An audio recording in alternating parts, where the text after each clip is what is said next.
CAI Astrid Matran, les chroniques du mois de mars, ces pépites sur nos animaux de compagnie que nous aimons tant.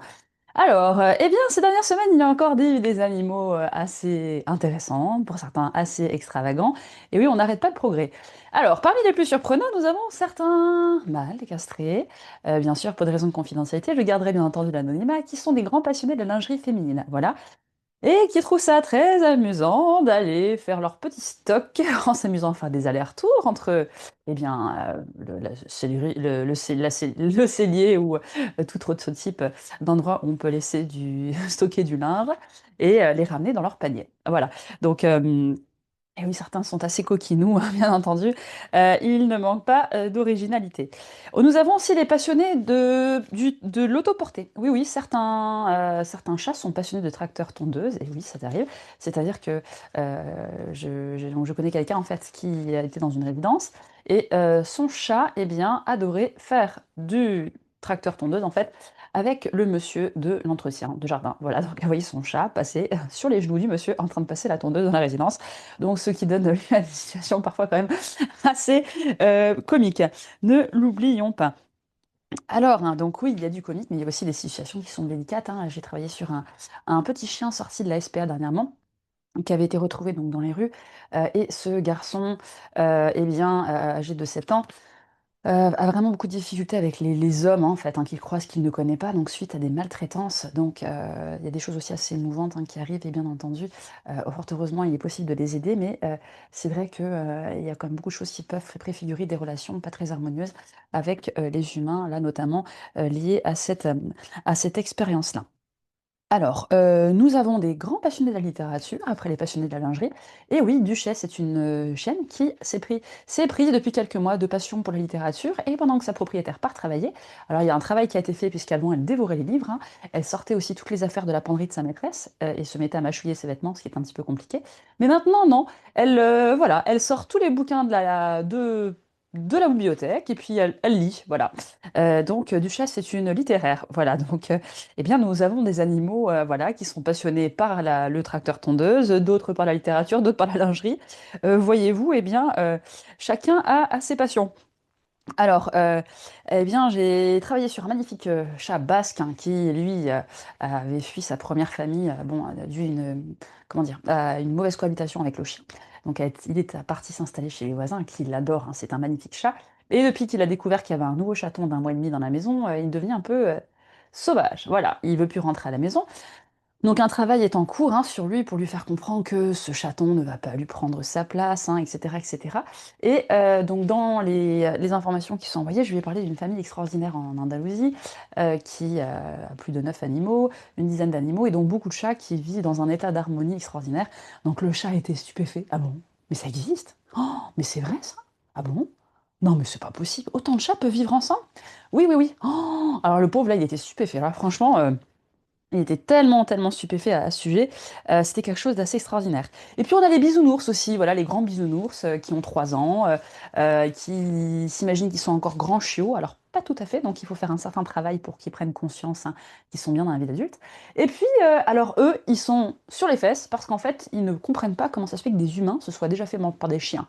Alors là, oh, ah bon, déjà, c'est vrai, mais pourquoi un chien peut-il mordre un humain? Alors là, ça, c'était voilà, la grande question, mais alors vraiment d'une grande surprise euh, par rapport à ça, parce que franchement, c'est quand même assez surprenant. Et alors après, on a les Playboys de compétition. Alors je vais l'appeler Fongio, hein, un magnifique border collie, qui a une dizaine d'années, qui a un caractère plus que bien trempé, qui sait ce qu'il veut, il prend de l'âge, et il était énervé, agacé de tout. Mais de tout, de tout, de tout. Mais alors, mais vraiment de tout. Alors en plus, hein, c'est un chien qui était, en fait, il était en état de surmenage mental, hein, en fait, hein, physique, hein, parce que il a de très très nombreuses activités, dont celle-ci. Voilà, donc c'est un chien qui travaille beaucoup, il fait du nettoyage, puisque certains de nos animaux font aussi du nettoyage, il surveille, alors bah oui, hein, forcément, c'est une lignée de troupeau, donc de chiens de travail, donc il faut tout surveiller au cas où si jamais il y a un loup qui arrive dans les parages et qui vient croquer sa maîtresse, hein, ne sait-on jamais. Donc il était fatigué, mais alors fatigué, et puis envie d'avoir des interactions avec les humains, ah là là, ou alors j'y vais, Et puis j'y vais, mais en fait, ben, quand ils tendent la main, et puis bah, j'aboie, je suis pas content parce qu'en fait j'ai envie, mais j'ai pas envie.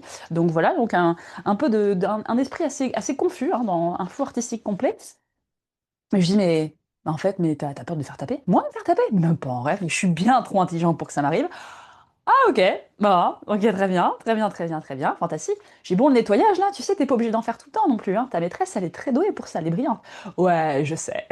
Ok, mon gars, d'accord, d'accord. Et puis bon, il s'était fait, il a un petit incident avec une voiture dernièrement, donc je vais tester pour savoir s'il avait besoin d'aller voir l'ostéopathe et tout.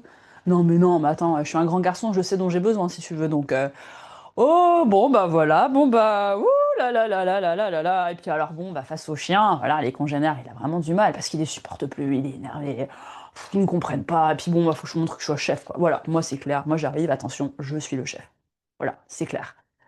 Donc, oui, oui, il y en a qui ont des tempéraments quand même, aïe aïe aïe, hein, qui sont bien, bien trempés. Et puis après, nous avons aussi les maîtres Yoda. Alors voilà, encore dans cette petite famille en Andalousie, il y a un chat qui est extraordinaire qui a un niveau d'élévation fantastique et qui a aidé à partir dernièrement donc une de leurs membres de la famille, notre chatte, qui a disparu malheureusement. Et ah mais c'est incroyable. Alors lui c'est zen, la paix. Tout le monde est beau, tout le monde il est gentil, tout est magnifique, tout est beau. On dirait Maître Yoda ou c'est une réincarnation de Bouddha, je ne sais pas, mais il est extraordinaire ce chat. Voilà, donc comme vous voyez, eh ben, on s'ennuie jamais, hein, il se passe toujours plein de choses.